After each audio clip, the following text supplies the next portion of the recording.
Hi, I'm Danyelle Michelini, and I'm here with Pat Chapman from SolarBridge. Pat, can you tell us a little bit about your company? Well, SolarBridge is a solar power company. We sell electronics to solar panel makers. Okay, so what kind of products do you have and what market do you serve?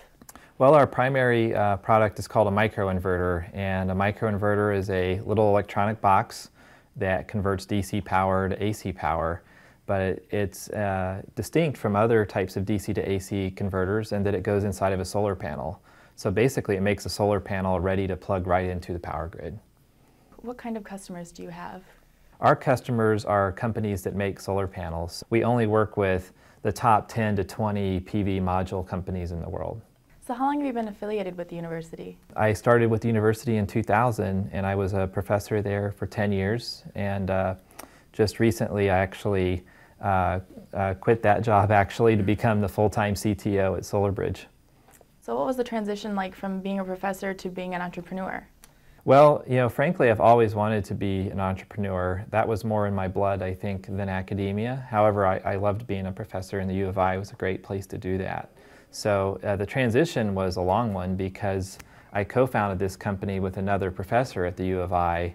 It actually started off being called Smart Spark Energy Systems back in 2003. So for 5 or 6 years then, I was a consultant to the company and involved in some of the activities. So it was only recently where the opportunity got so big with SolarBridge and the timing was right for me personally that I thought it's time to do that full time. So the transition was, I felt like I was working 2 jobs and I'd been doing that for too long, so I thought it was time to just focus on one for a while. So you started a company in the incubator on campus called EnterpriseWorks. How did that environment help SolarBridge move forward? Well, having now been through the mechanics of starting a business, I can tell you, you have so much to worry about in the beginning. You may be a technology entrepreneur that knows engineering, but you don't know how to buy a copy machine or how to set up a lease or how to talk to an attorney and set up the articles of incorporation. So the incubator building was really important because all of those facilities are there. There are people that can help you. They can answer odd questions like that. So it's very easy to get a lease set up, and then you come in and there's conference rooms and there's a kitchen and there's an atrium, and there are people with information technology expertise that can help you get up and going. So it kind of gets built into your lease, a lot of little things that distract entrepreneurs when they're trying to start their real business.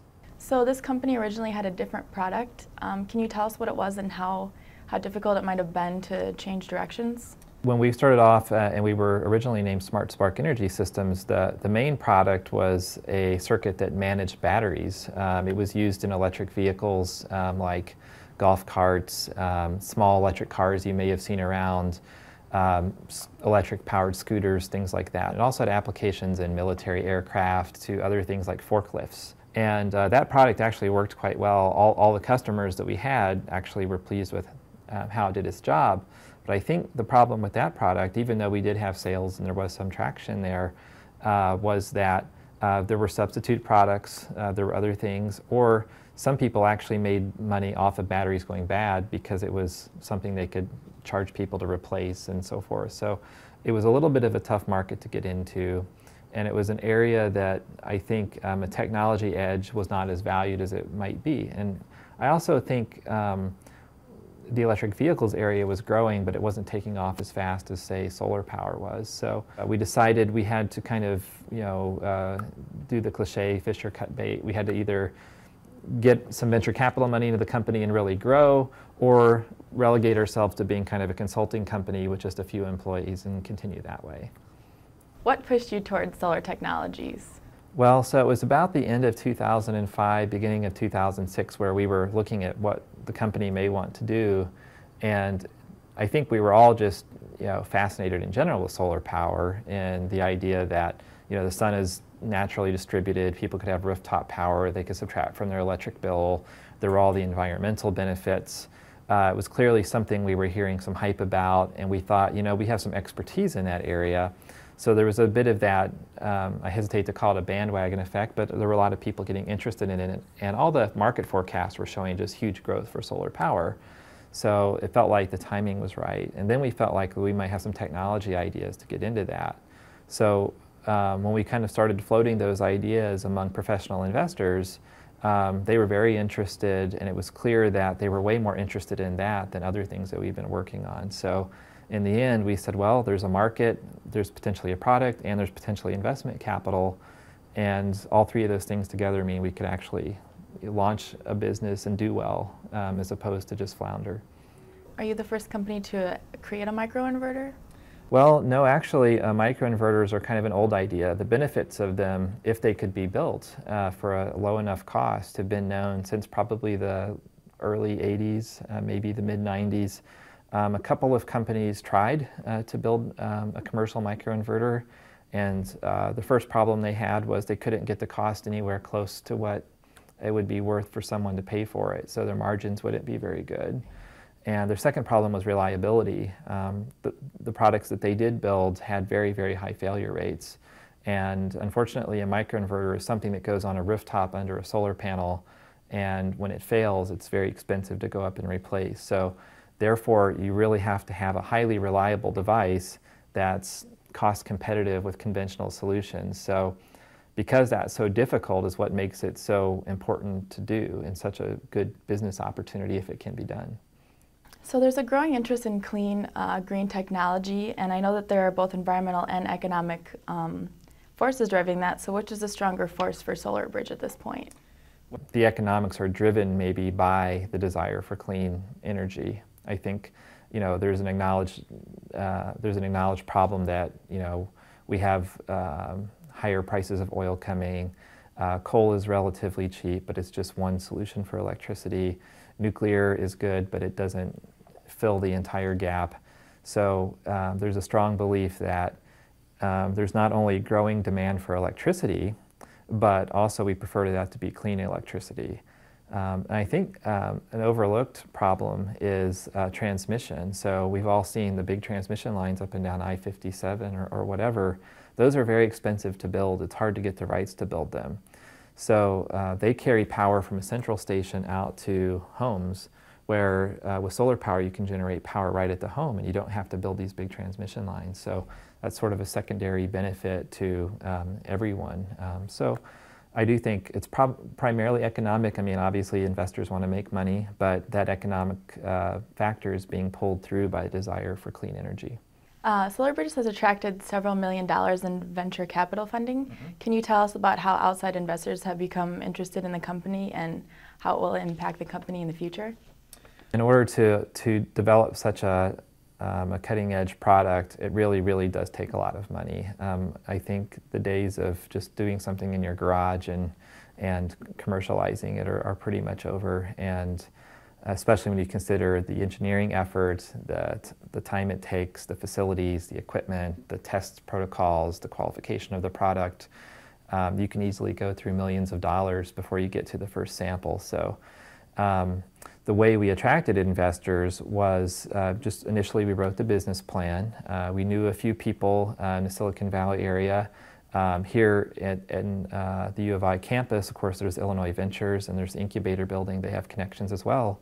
And we worked all of those connections. So as we started to float the business plan and we got feedback, we went back to the drawing board and made improvements to it. And eventually Battery Ventures, who's a Palo Alto-based Tier 1 venture capital firm, called us up and took a lot of interest. And it was about 6 months later that they invested initially $6 million, and it ended up being a total of $9 million. And we worked on that money for, I think it was a little over 2 years. And then we went out and raised another $15 million. To that end, it just has to do with what's your return on investments. If we put in $1 million, can we get $10 million out 5 years from now? It's just math, and it's market analysis, and it's the best guess of what people can think about your company. So Patrick, what advice do you have for entrepreneurs that are interested in pursuing this field? Well, I think entrepreneurs for any field, but particularly a technology field and anything in solar, it's capital. It's when you write that business plan, when you have your idea, you're going to need more money. And I think that's always what we came back to, was if we thought something would cost $100,000, it did, but then it was usually not quite right the first time, and it cost money to fix it, and then it cost money to do it over again. So my rule of thumb became whatever we think it will cost, multiply it by 3.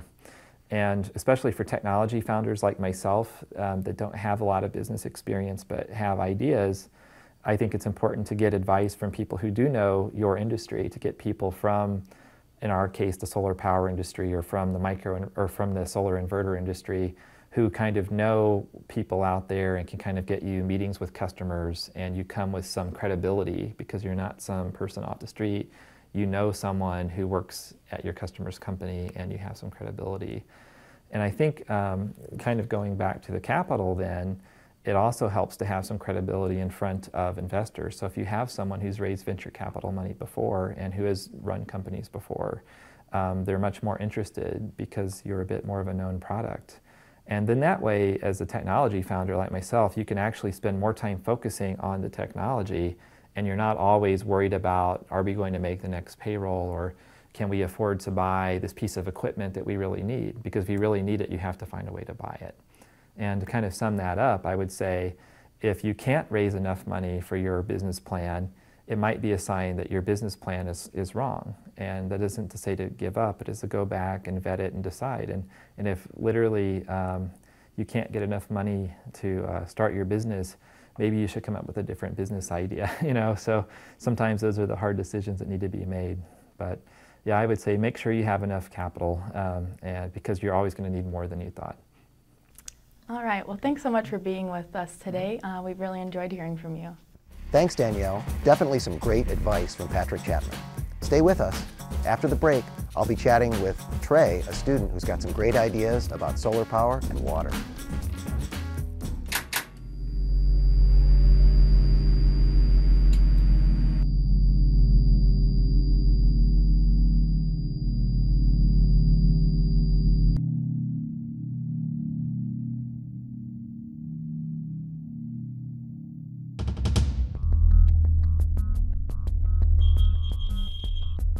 Illinois has always been a place for pioneers, for free thinkers, for ideas that are as unpredictable as the storms that race across the prairie, and as big as the starry sky.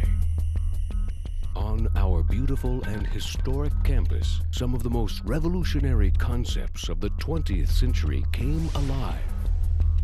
The notion of equal education for students with disabilities, discoveries that led to fiber optics and CD players, nuclear magnetic resonance, the first graphical internet browser, ideas and inventions that changed the way people work, live, and think about their place in the world. Okay. Today at Illinois, we are building upon the brilliant ideas of those who came before us, pushing the boundaries of what is known and discovering new knowledge that will transform life in the 21st century. Enhancing our legacy of excellence, taking our place alongside the nation's best research universities, and creating a brilliant future for us all.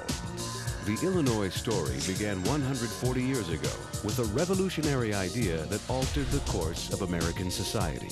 The Morrill Act, signed by President Abraham Lincoln, created a system of public research universities in the United States. Lincoln believed that higher education should not be only for the children of the rich and powerful, that given an opportunity, ordinary men and women could make extraordinary contributions to society. And that is just what we have done at Illinois. 130 years ago, Illinois professors set out to improve local farmers' yields by planting experimental corn plots. The Morrill plots still stand on our campus, and the research conducted here has led to innovations that feed the world. Today, in a new state-of-the-art building next to the Morrill plots, our researchers are tackling another urgent challenge: global climate change.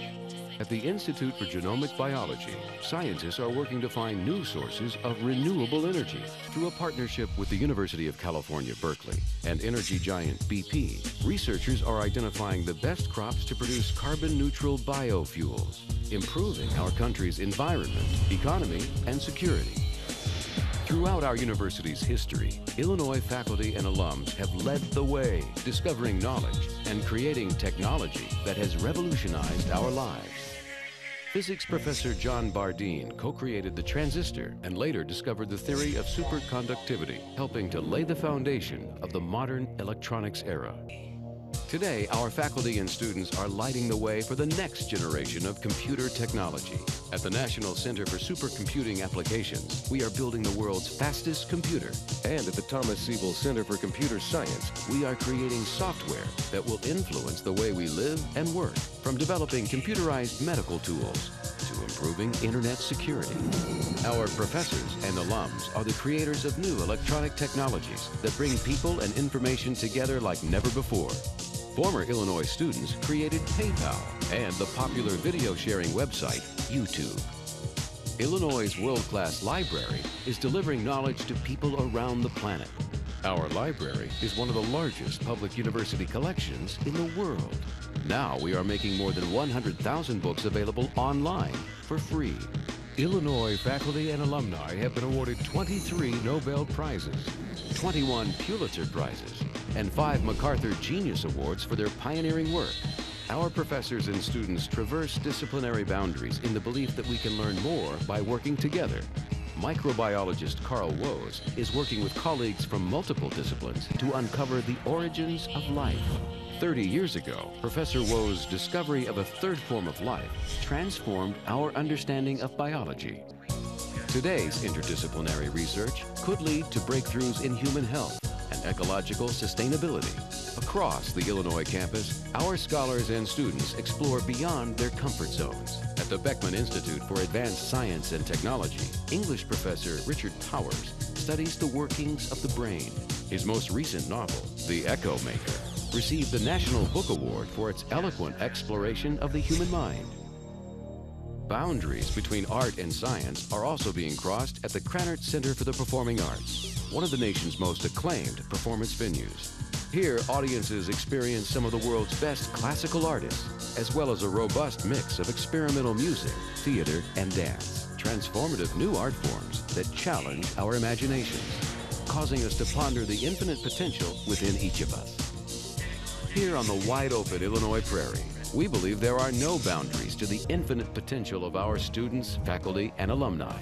And with the stars of Illinois' past as our guide, we will create a brilliant future for all of humanity.